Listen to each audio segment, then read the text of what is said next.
காஞ்சிபுரம் மாவட்டம் காஞ்சிபுரம் சட்டமன்ற தொகுதியின் வெற்றி வேட்பாளர் முதுநிலை வணிக மேலாண்மை நம்முடைய தாத்தா முத்தமிழ் காவலர் கியாபே விஸ்வநாதன் அவருடைய அன்பு பேத்தி கியாபே வெற்றி செல்வி அவர்கள் காஞ்சிபுரத்தில் போட்டியிடுகிறார்கள்.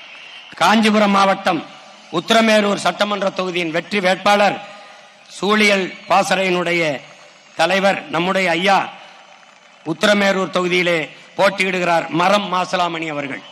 காஞ்சிபுரம் மாவட்டம் திருப்பரம்புத்தூர் சட்டமன்ற தொகுதி வெற்றி வேட்பாளர் ஆய்வியல் நிறைஞர் நம்முடைய தாத்தா ரெட்டமலை சீனிவாசன் அவருடைய பேத்தியார் சிந்து அவர்கள் போட்டியிடுகிறார்கள். காஞ்சிபுரம் மாவட்டம் ஆலந்தூர் சட்டமன்ற தொகுதியின் வெற்றி வேட்பாளர் அன்பு தங்கை இளநிலை வேதியியல் தங்கை மகாலட்சுமி அவர்கள் போட்டியிடுகிறார்கள். காஞ்சிபுரம் மாவட்டம் சோழிங்கநல்லூர் சட்டமன்ற தொகுதியின் வெற்றி வேட்பாளர் இளநிலை அறிவியல் முதுநிலை கணித பயன்பாட்டியல் தங்கை ஜெயலட்சுமி ராமன் அவர்கள் போட்டியிடுகிறார்கள்.